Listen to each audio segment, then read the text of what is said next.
To you, darling. Good afternoon. Okay. Thank you for receiving me. Always. Anything to do with hair and beauty, I shall receive you with open arms. I'm Thank always you. ready. We're sailing in the same boat. We are sailing in the same boat. All right. Now, Irene, before we start our conversation, this is a fact that shocked me. A Kenyan woman spends about 50,000 shillings annually on average, on hair, according to the report from AfroUrembo Beauty Trends report. This is 2018. Yes. 50,000 shillings, at least 50,000 shillings. Of course, Yes. this could go more. Yeah. Wow. Expound on that. All right. Hair and beauty is something that is very important to African women. And basically, actually, to all black people, I would say, we kind of pay so much attention to it. The funniest thing to it is because you could make your hair, but your husband doesn't even have the right to touch your hair. And he's paid for it. So that's how actually we're crazy about beauty. Yeah. And you could be well dressed, and if your hair is not well done, you don't feel very confident. That's true. And so when I looked at it, my numbers come from the compilation of how much a human hair weave would cost. Today, when you go to the market, if you want to buy Brazilian hair, you're going to buy a pack, at least $50, I would say, 50 euros. If you go to Paris, you're going to get it for 45 euros, and they have promotions and things like that. So a woman basically would need 3 packets to fill your hair. To fill your hair, it's You true. will need also the frontal. That would go for maybe 5,000. That's 20,000 in total because you have 4. Then you go to the person who fixes it. They're going to spend That's another cost. 5,000. They need to wash your hair, treat it. So at once, you find like a woman can spend 25,000. How often do they change? Minimum 2 times a year. That's and I'll very expand true. on that afterwards. That is very true. Now, according to the same report, Kenyan women are estimated to use about 20% of their income on hair, up from 50% in 2016. So in 2016, we used to use about 15% of our income to just on hair. We've not even talked about beauty, hair alone. Yeah. And now we're in 2018, we're using 20%. So this is set to, we're going to see, it's going to grow. Yeah, the trend is set to grow in a way because people are changing the way they consume beauty services. People are going back to having natural products, having natural hair, which needs a lot of treatment. It's even more expensive. It's more expensive. And all the people who have realized there's a lot of money in it, they have gone that way. All right. So this is an attributable, it's attributable to increase. And now, which brings us down to the Kenya's beauty industries. What is the future? Before we come down to AfroUrembo, it's an app that you came up with. Yep. After you've done your research, which is done very well, clearly. This is something that you've come up with. And now you are very subtle. You never used to live here. No. First of all, what is the idea behind it? Oh, that's a very funny question, but anyway, I'm going to try to answer it. I lived abroad for more than 15 years, so I'm Kenyan French. And so last year, that is 2016, I went to live in Madrid. I quit my job in 2015 in Paris and went to live in Madrid to do an MBA in IE Business School. And when I was there, and actually, let me just proclaim it, one of the most boring classes, which was actually innovation, we had to do a task, which was actually to innovate something that doesn't exist out there. So me and my friend, a Japanese guy, because we had a group of different students, we were just laughing, having a gin tonic somewhere in Madrid. And actually, we came up with this thing about hair. Your life is so good. Irene, you laugh when you're seated with your classmates and you have gin and tonic. Okay, Yes. carry on. Oh, it was just this funny thing that, you know, you don't want to do the assignment, but you have to do it. So we kind of started with the idea of having, why don't we come up with an app that actually all the MBA students who go out there and work maybe for big multinational companies and traveling all over the world can have an app whereby they can take themselves a picture, send to a bidding app whereby the professionals can bid for them. For example, I would take a picture of myself and tell the professionals out there, I want to turn into Rihanna. So they would actually bid and tell me the locations. And the one that I prefer, I would take it. So we took it to class and we won. Sorry, Mama. So another time we wanted to do the startup lab. And so we came up with the idea, let's do this to the startup lab.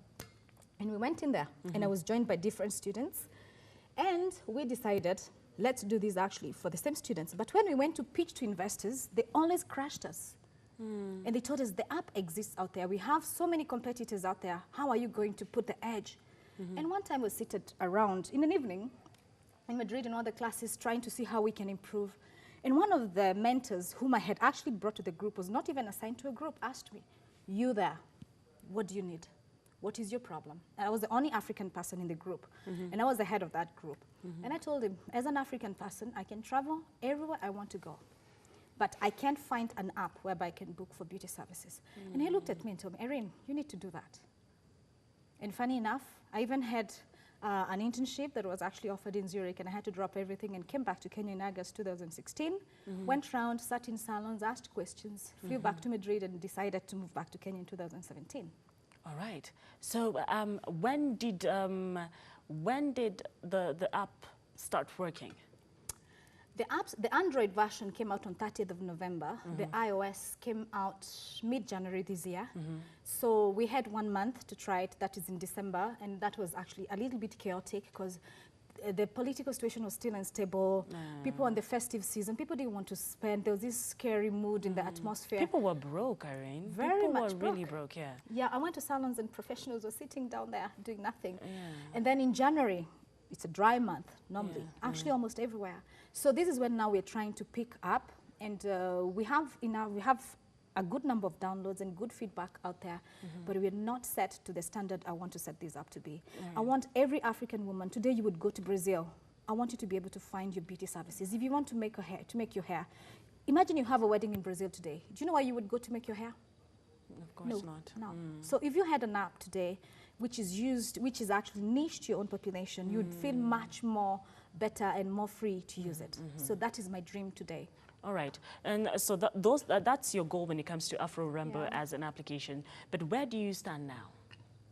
Where we stand now today in Kenya, we're starting with Nairobi, because we chose Nairobi first of all because I'm Kenyan, and also because I believe Nairobi is the hub for innovation.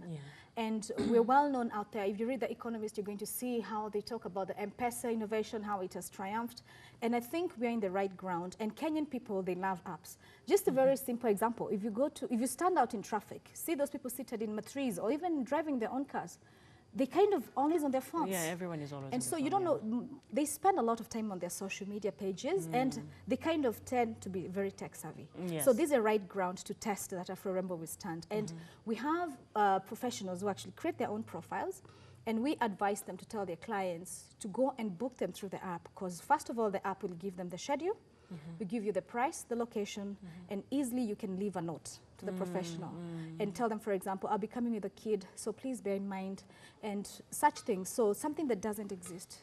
And so we think today, like in the next few months, we're going to reach to almost 10,000 downloads. That's my hope. All right. And well, I see it really working, especially for the professional, for someone who, because how we, and I'm sure all ladies agree with me, how you end up going to your hairdresser, your salonist, or the person who does your nails is through the word of mouth. Yes. And you have to have spent so many years in this industry for you to become a favorite almost. Yes. So for that person who's new, you're good at what you do, but no one knows of you out there. Yeah. So I think AfroUrembo really works for you. Now, explain to us how AfroUrembo works. How do you get the app? For those who are using Android, you just click AfroUrembo on Play Store. And then if you're using iOS, you do the same thing in App Store. So it's available in both versions. Which the process is, not everyone is tech savvy. Okay. So the process is you download the app to your phone, then you can actually sign in as a new user. As a returning client or returning professional, you just have to sign in with your credentials or sign up later just because you want to explore. And once you go through that process, then you, as a client, I'm going to say the explore page. The explore page gives me different categories of services. It could be natural hair, makeup, kids hairdos, I mean, special occasions. Caucasian, I've added Caucasian actually. What it does is if you want something on natural hair, or maybe let's say weave, you just go to Weaves and Extensions and you can see the pictures of the professionals who do that. You're able to read their reviews and rankings and also see the prices. Right. Well, you've had it. That's how AfroUrembo works. Now, for someone who's been in this industry and according to the massive research that you've done, what do you think, what do you see in the future when it comes to hair and beauty as a country? I think the trend is unending. We always want to look fit. When I left Kenya back in 2003, we didn't have money to go and spend on makeup. I never had even makeup artists. Look today in Nairobi, the trend is growing. People would even ask for a makeup artist to come to their home to make them up because they're going for an important meeting. So with the increase in revenue, in disposable income actually, people have better jobs, they have a higher disposable income, so they can spend it on leisure and such things.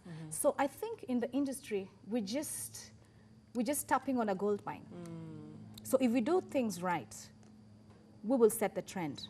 Because nowadays, nobody wants to be stopped in the street to be asked, where did you make your wig? Just the same way like you wouldn't stop somebody and ask them, where can I get a taxi?